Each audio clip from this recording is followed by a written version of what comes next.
This channel does not promote any violent, harmful, or illegal activities. All content provided by this channel is meant for an educational purpose only. Cancer Healer Center, a new beginning. নগদাবাদের কিন্তু মাধ্যমিক যারা রয়েছেন পরীক্ষার্থী তারা কিন্তু এই মুহূর্তে খুব চিন্তায় রয়েছেন। পরীক্ষা চলছে, তাদের যেমন পড়াশোনাও করতে হচ্ছে, তাদের বাড়ি থেকে বেরোতে পরীক্ষা দিতে যখন তারা যাচ্ছেন সেই সময়টা তারা আতঙ্কে রয়েছেন।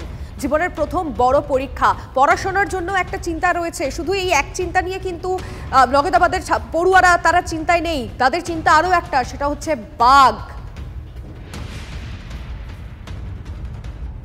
এই বাঘের আতঙ্কে আমরা টিউশন যেতে পারছি না। এবার একটা আতঙ্ক, সেই আতঙ্কের মধ্যে দিয়ে আমরা বাংলা পরীক্ষা দিয়েছি।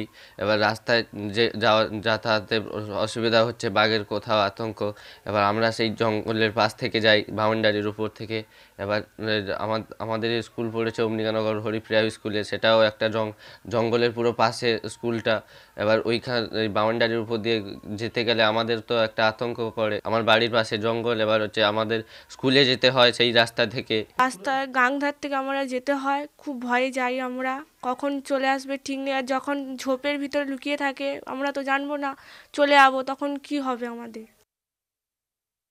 যতই হোক ছেলেরা পড়াশোনা করছে, বাঘের গল্প শুনলে পড়ার থেকে ডিস্টার্ব হয়ে যায় এবং তাদেরকে গাইড করে আমাদের স্কুলে পৌঁছতে হয়, আবার স্কুল থেকেও আমাদেরকে নিয়ে আসতে হচ্ছে। বাঘের গল্প যখন আরম্ভ হয়ে যায় বা পাশাপাশি সবাই যখন বলছে বাঘ বাঘ বাঘ চিৎকার করছে, তখন তো মাইন্ড তো তখনই ডিস্টার্ব হবে, যে পরীক্ষার যে পড়াশোনার ক্ষেত্রে সেখানে তো ডিস্টার্ব হবেই। এখন মাধ্যমিক পরীক্ষা, ছেলেমেয়েরা বাউন্ডারি দিয়ে যায়, যেতে বাঘের ও ঝোপের মধ্যে থাকলে কিছু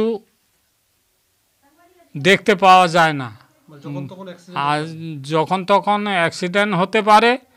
এবং পরীক্ষার সময় এই রকম করলে হলে খুব অসুবিধে হয়।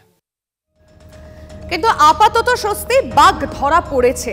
কিন্তু গতকালের সেই ছবি কিন্তু আমরা কেউ ভুলতে পারিনি, যখন বনকর্মীরা বাঘ খুঁজতে বেরিয়েছিল, হঠাৎ করেই সেই বাঘ এক বনকর্মীর ওপর হামলা হয়। তার পাশেই থাকা যিনি বনকর্মী ছিলেন, অর্থাৎ সেখানে সেই মুহূর্তে তো অনেকেই ছিলেন, আর এক বনকর্মী কি বলেছেন শুনব। ওই বাঘ ওখান থেকে জাম দিয়েছিল, ওই মেজো ভাই হচ্ছে হাতের ভিতরে আঙুল, গালের ভিতরে হাত ঢুকিয়ে দিয়েছিল, এইটা কামড় দিয়েছে। আর এই ডান সাইডে এই পাতাটা চোট হয়েছে। ওখানে কি কামড়েছে নাকি আঁচড়? ওইখানে কামড়েছিল। তারপর কি বাঘটা পালিয়ে গেল? কামড়াটা ইয়ে করতে পারছে না।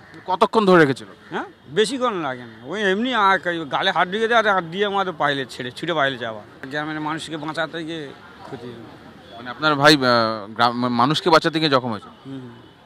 যারা বয়স্ক লোক না, খুব বয়স্ক লোক, যদি মেরে দেয় তো নিজেদের ডিপার্টমেন্টে বদনাম।